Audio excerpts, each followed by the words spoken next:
Assalamualaikum semuanya. Selamat pagi anak-anak ibu dari kelas 10 IPS. Oke, apa kabar nih kalian? Ibu harap kabar kalian baik-baik aja dan kalian tetap semangat untuk melakukan PJJ-nya.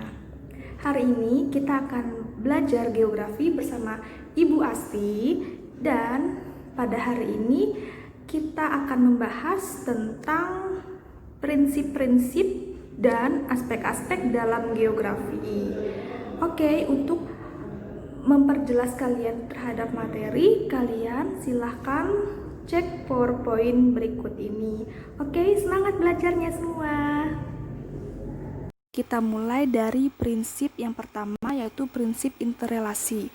Prinsip ini merupakan prinsip yang menggambarkan suatu hubungan keterkaitan dalam ruang antara gejala yang satu dengan gejala yang lain.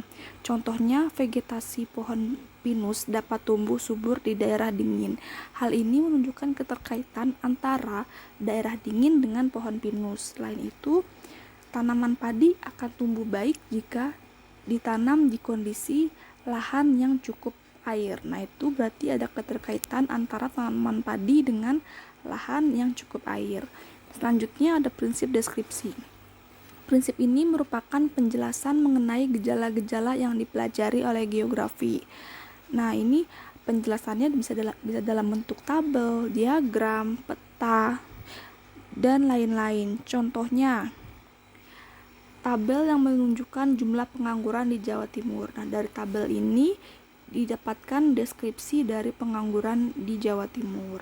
Selanjutnya ada prinsip distribusi. Prinsip ini digunakan untuk menelaah persebaran gejala dan fenomena geografi di bumi.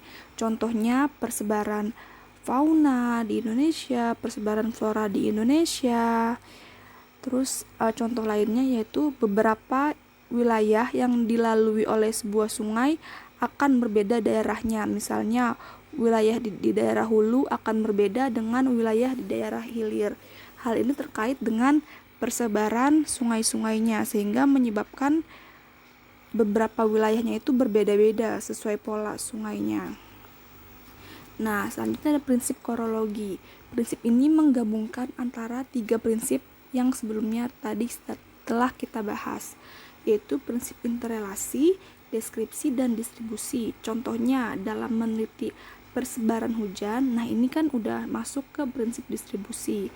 Nah, maka kita harus meneliti dulu apa penyebabnya. Nah, ini prinsip interrelasi dan apa saja dampaknya. Baru ini prinsip deskripsi. Jadi bisa mendeskripsikan semua persebaran hujan. Jadi ketiganya itu digabungkan di dalam prinsip korologi. Oke, selanjutnya ada aspek-aspek geografi. Yang pertama ada aspek fisik. Aspek fisik ini meliputi proses erosi atau pengikisan, sedimentasi atau pengendapan, sirkulasi air, dan gejala-gejala vulkanisme. Selanjutnya ada unsur fisik, yaitu iklim air tanah, topologi, luas, letak, dan bentuk, biotik, yaitu flora, fauna, dan organisme, seperti bakteri. Selain aspek fisik atau aspek alam, juga ada aspek manusia. Aspek manusia ini meliputi lingkungan sosial, bentang alam budidaya, dan masyarakat. Lingkungan sosialnya ini berupa struktur-struktur dalam masyarakat, kebiasaannya, adatnya, hukumnya, terus kepercayaannya bagaimana, nilai normanya bagaimana. Terus bentang alam budidaya itu berupa misalnya hutan buatan, danau buatan, perkebunan, persawahan, pelabuhan, bandara, dan lain-lain. Selanjutnya, jadi aspek fisik dan aspek manusia ini dapat berkaitan satu sama lain dalam geografi. Oke, segitu saja yang saya dapat sampaikan kepada kalian. Semoga kalian dapat pahami dan semoga bisa bermanfaat untuk kalian. Terima kasih. Oke, anak-anak ibu dari kelas 10 IPS, apakah kalian sudah mengerti materinya?